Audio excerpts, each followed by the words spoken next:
Tokyo nightlife. We walked around and came across a place called the Robot Restaurant, which premised kicking up and wildly swinging around. We couldn't pass that up. So we bought tickets and went inside. The decor was decidedly on the psychedelic side. We entered the theater and waited for the show to begin. Apparently, a peaceful planet was invaded by evil extraterrestrials. Bad guys arrived and a battle commenced.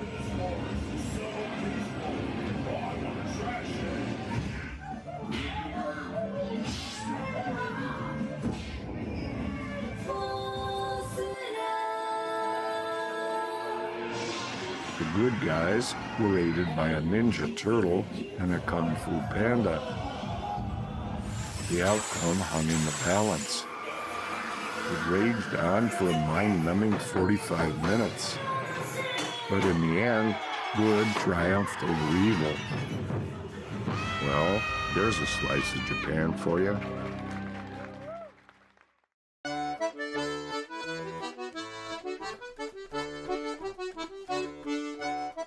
As a boy, I always hoped I'd be able to see it with my own eyes someday. On a visit to France, I got my chance and headed towards Normandy. It's built on a small rocky island on the tidal flats of a large bay. It's only 17 square acres in size. Starting with a small oratory in 708, an abbey in 966, a Romanesque church, and then Gothic additions, buildings piled one on top of the other. Only accessible at low tide, the powerful, treacherous currents and strong defensive fortifications have repelled unwelcome visitors for centuries. During medieval times, the abbey was a popular destination for Christian pilgrims. The chapel, the refectory, La Salle des Hôtes. The monks left after the Reformation. In the 1800s, the tsunami of tourists began. Now 3 million a year. The jam-packed Grand Rue. The island is unbelievably picturesque.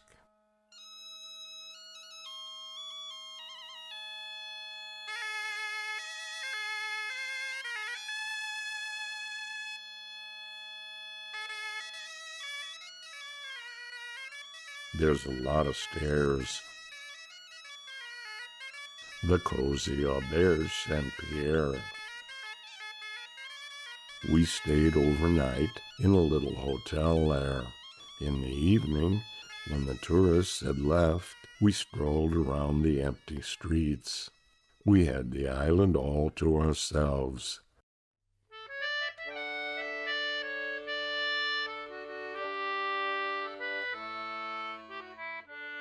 My visit to Mont Saint-Michel was as impressive and exciting as I hoped it would be. A fairy tale medieval castle, frozen in time. As night falls, it stands alone and resolute, silhouetted against the darkening sky. A magical place.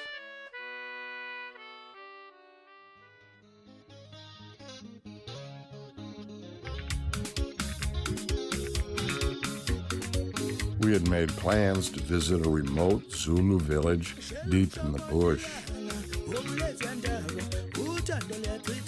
The natives there were still maintaining their ancestral ways of life. After brief negotiations with the headman, it was agreed the tribe would do a traditional dance for us.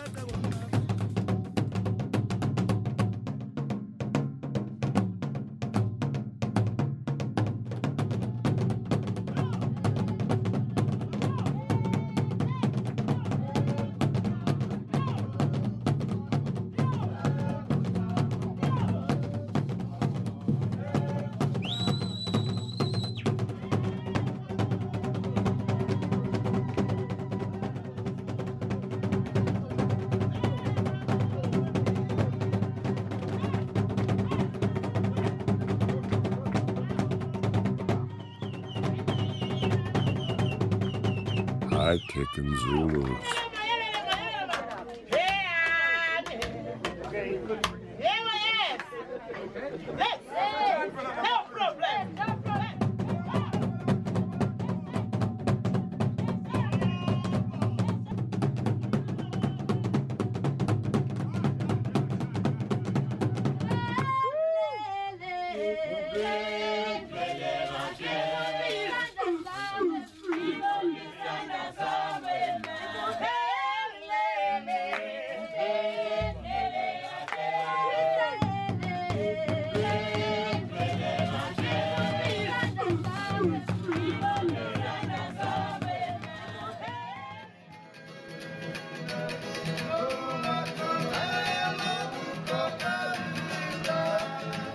We arrived in Fiji, a beautiful group of islands far out in the Pacific Ocean. We were booked that afternoon on a jet boat trip up the Signatoka River. I've spent a lot of time on the water, but at this speed and under these conditions, this trip had my life flashing before my eyes. It was only later our guide told us that the week before a boat had flipped, leaving 6 seriously injured people to be helicoptered out to the hospital. We all agreed the boat do a 360 at the end of the trip.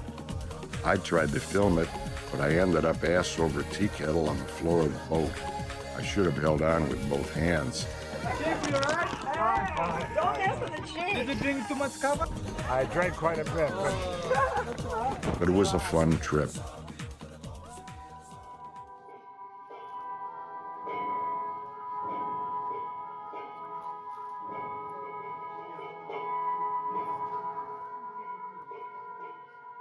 Kyichu Lhakang Monastery, the sacred jewel of Bhutan, built in the 7th century.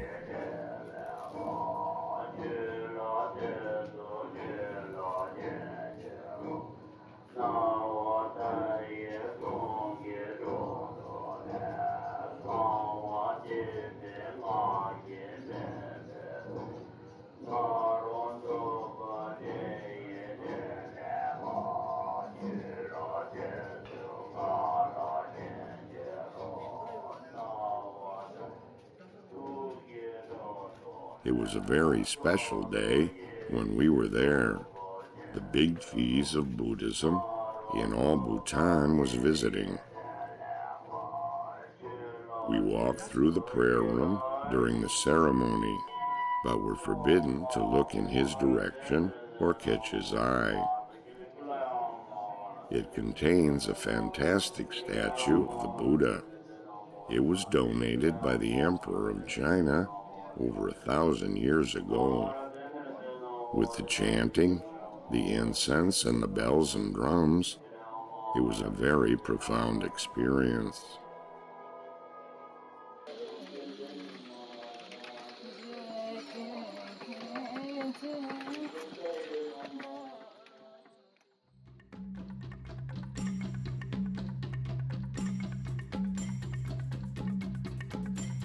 The most famous Shinto ritual known throughout the world is sumo wrestling.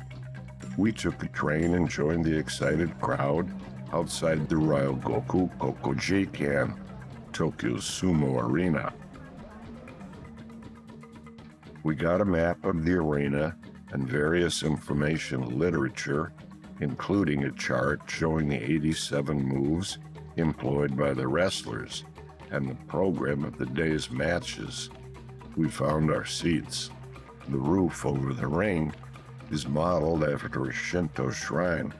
The competitors, called rikishi, were introduced. The origins of sumo go back 2 millennia, and the sport is largely based on Shinto ritual.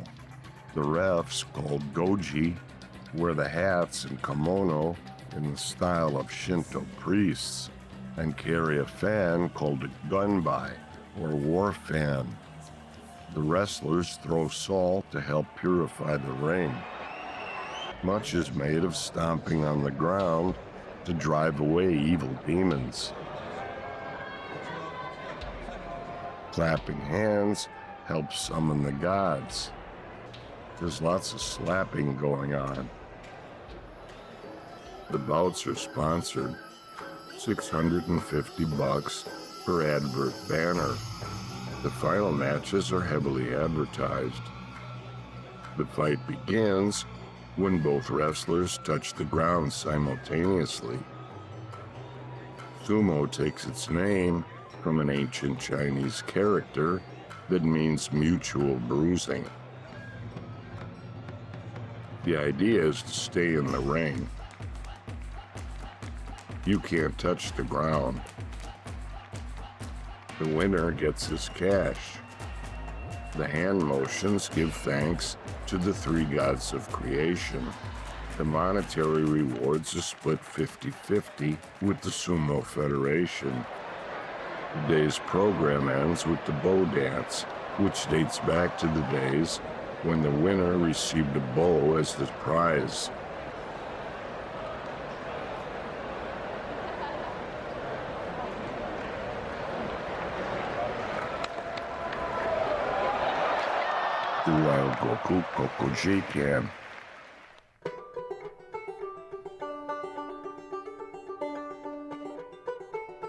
The ghost town of Bodie in California.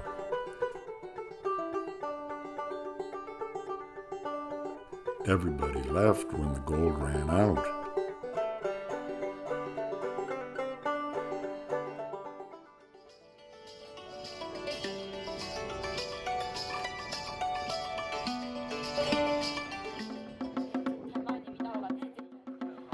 A gal set up and began her show with her super cool monkey partner. The little guy was amazing. He high jumped.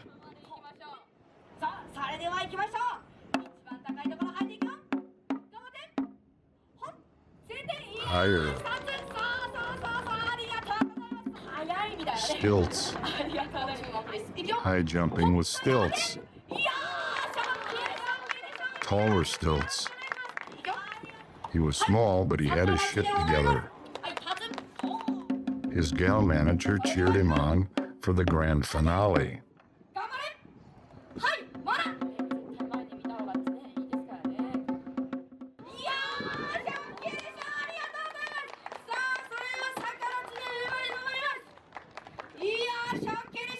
Great and entertaining show.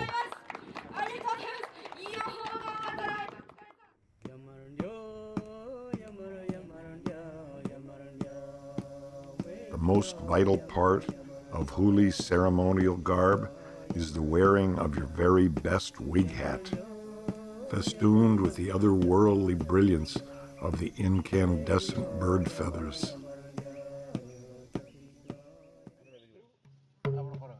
Huli's ceremonial dances are called sing-sings.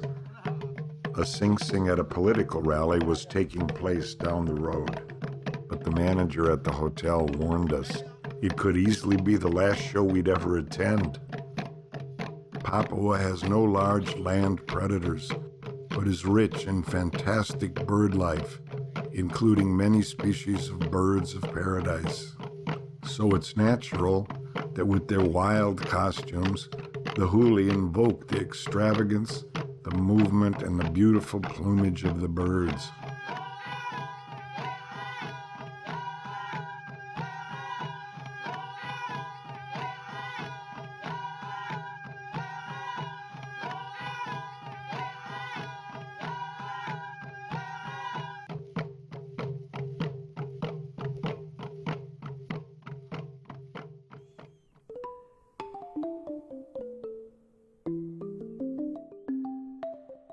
Bago is famous for its giant reclining Buddhas.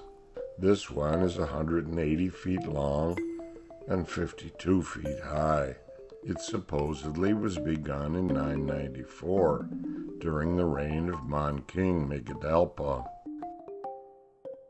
The Big Beauty, Chakachi, 217 feet long, and its eyes are 6 feet across. Big, complicated feet.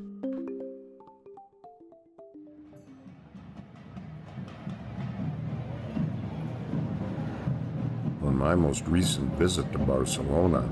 La Mercè, the city's biggest annual festival, was underway. First of the drum troops appeared.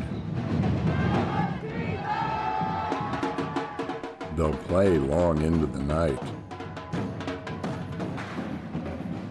As the evening approaches, the pyrotechnic aspect of the Korafolk begins. The kids get the first chance. Dressed as little devils, they run up and down the streets with their pitchforks spitting fire. This part of the festival harkens back to medieval times, when street theater featured morality plays, pitting good against evil. Devils acted out the part of the bad guys, and in the end, evil was more fun. Now, for one day, the devils are summoned up from hell. Then the big guys really got going.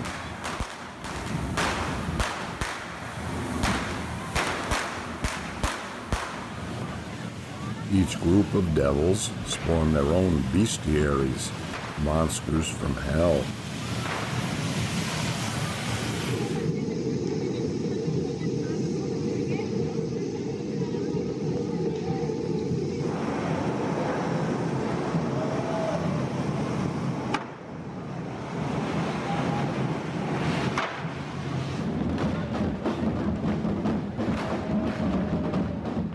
The beat goes on.